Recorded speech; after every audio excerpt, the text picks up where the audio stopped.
আসসালামু আলাইকুম ওরহমতুল্লাহি ওবরকাতুহু। সুপ্রিয় দর্শক, আমরা অনেকেই কবরস্থানে যে অর্থাৎ গোরস্থানে যে কবর জিয়ারতের নিয়ম জানি না বিদায় আমরা সেখান থেকে চলে যাই। এখন আমি আজকে দেখাবো আপনাদেরকে গোরস্থানে যাওয়ার পরে আমাদের করণীয় কী এবং সেটা কিভাবে করতে হয়। তো যদি আমরা গোরস্থানে আসি, আমাদের জন্য করণীয় হলো গোরস্থানে যারা আছেন তাদের জন্য মাগফিরাত কামনা করা, তাদের জন্য দোয়া করা, যেটাকে আমরা প্রচলিত ভাষায় বলি কবরস্থান জিয়ারত করা, অর্থাৎ কবর জিয়ারত করা। তো ধরেন আমি কবর জিয়ারত করতে আসছি, তো কবর জিয়ারত করতে আসার পরে আমি সম্মানের জন্য আমি আমার জুতাগুলো খুলে কবরের নিকট যাব। মনে করেন এটা আমার দাদার কবর, আমি দাদার কবরের নিকট আসলাম। আমার যে পশ্চিম দিক হওয়া জরুরি বা কোনো দিক হওয়া জরুরি তা না, আমি আমার দাদার কবরের সোজাসুজি হয়ে দাঁড়াবো। দাঁড়িয়ে প্রিয় দর্শক, এখন আমি আমার দাদার কবর সামনে নিয়ে আমি দাঁড়ালাম। দাঁড়ানোর পরে এখন আমার যেটা করণীয়, আমি হাত ছেড়ে এভাবে বিনয়ের সাথে দাঁড়াবো।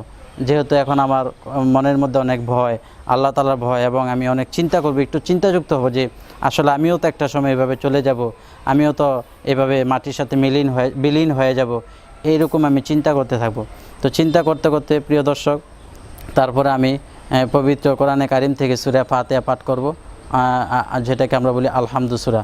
আমি পাঠ করে দেখাই। আউযু বিল্লাহি মিনাশ শাইতানির রাজিম, বিসমিল্লাহির রহমানির রহিম, আলহামদুলিল্লাহি রাব্বিল আলামিন, আর রহমানির রহিম, মালিকি ইয়াউমিদ্দিন, ইয়্যাকা না'বুদু ওয়া ইয়্যাকা নাস্তাঈন, ইহদিনাস সিরাতাল মুস্তাকিম, সিরাতাল লাযীনা আন'আমতা আলাইহিম গায়রিল মাগদুবি আলাইহিম ওয়ালাদ-দাল্লিন, আমিন। সুপ্রিয় দর্শক, সূরা ফাতিহা শেষ করলাম। এখন বিসমিল্লাহর সাথে সূরা ইখলাস 3 বার পাঠ করব।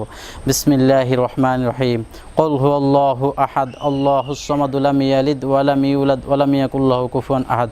কুল হুয়াল্লাহু আহাদ, আল্লাহুস সামাদু, লাম ইয়ালিদ ওয়া লাম ইউলাদ ওয়া লাম ইয়াকুল লাহু কুফুয়ান আহাদ।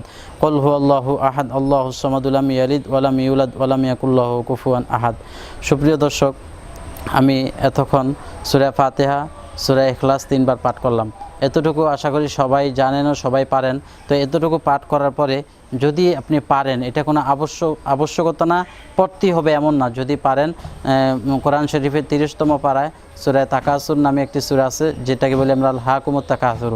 এই সূরাটি আমরা পাঠ করব। বিসমিল্লাহির রহমানির রহিম, আল হাকুমুত তাকাসুর হাত্তা যুরতুমুল মাকাবির, কাল্লা সাওফা তা'লামুনা সুম্মা কাল্লা সাওফা তা'লামুন, কাল্লা লাউ তা'লামুনা ইলমাল ইয়াকিন, লাতারাউন্নাল জাহিমা সুম্মা লাতারাউন্নাহা আইনাল ইয়াকিন, সুম্মা লাতুসআলুন্না ইয়াওমা ইযিন আনিন নাঈম। যদি এই সূরাটি পারেন তাহলে পড়বেন, অবশ্যই অনেক সওয়াবের অধিকারী হব। আর যদি এই সূরাটি যদি না পারেন তাহলে কোরআন শরীফের বিশেষ কোনো স্থান থেকে বিশেষ কোনো সূরা নতুবা বিশেষ কোনো আয়াত আপনি পাঠ করতে পারেন। যেমন কোরআন শরীফে একটা আয়াত আছে, আয়াতুল কুরসি নামে পরিচিত, বিশেষ একটা আয়াত। যদি পারেন তাহলে পাঠ করে নেবেন, আর যদি না পারেন কোনো সমস্যা নাই। অতঃপর আমরা কয়েকবার দুরূদ শরীফ পাঠ করব। তো দুরূদ শরীফ এভাবে পাঠ করতে হয়, আল্লাহুম্মা সাল্লি আলা মুহাম্মাদিন ওয়া আলা আলি মুহাম্মাদ কামা সাল্লাইতা আলা ইব্রাহিম ওয়া আলা আলি ইব্রাহিম ইন্নাকা হামিদুম মাজিদ, আল্লাহুম্মা বারিক আলা মুহাম্মাদিন ওয়া আলা আলি মুহাম্মাদ কামা বারাকতা আলা ইব্রাহিম ওয়া আলা আলি ইব্রাহিম ইন্নাকা হামিদুম মাজিদ। যে দরুদটি পাঠ করলাম, দরুদ ইব্রাহিম, এটি যদি কেউ না পারেন তাহলে ছোট্ট একটি দরুদ আছে সাল্লাল্লাহু আলাইহি ওয়াসাল্লাম, এটি পাঠ করতে পারেন অতি সহজে, মিনিমাম 11 বার পাঠ করতে পারেন।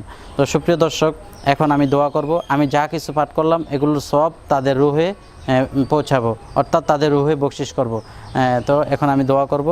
আমি দোয়া করার ক্ষেত্রে অনেকে পশ্চিম দিকে হয়ে দাঁড়ায় অথবা অনেকে কবর দিকে দাঁড়ায়, এটা কোনো সমস্যা নেই, কোনো আবশ্যকতা নাই যে পশ্চিম দিকেই হতে হবে, আপনি একদিকে দাঁড়িয়ে দোয়া করলেই চলে। এখন আমি দোয়া করব, আপনারা আমার সাথে দোয়া করতে পারেন। আলহামদুলিল্লাহি রাব্বিল আলামিন, ওয়াসসালাতু ওয়াসসালামু আলা সাইয়্যিদিল আমবিয়াই ওয়াল মুরসালিন ওয়া আলা আলিহি ওয়া আসহাবিহি আজমাইন। রব্বানা আতিনা ফিদ দুনিয়া হাসানাতাও ওয়া ফিল আখিরাতি হাসানাতাও ওয়া কিনা আযাবান নার। রব্বানা যালামনা আনফুসানা ওয়া ইল্লাম তাগফির লানা ওয়া তারহামনা লানাকুনান্না মিনাল খাসিরিন। ইয়া রাব্বাল আলামিন, আমি আপনার নগণ্য একজন বান্দা।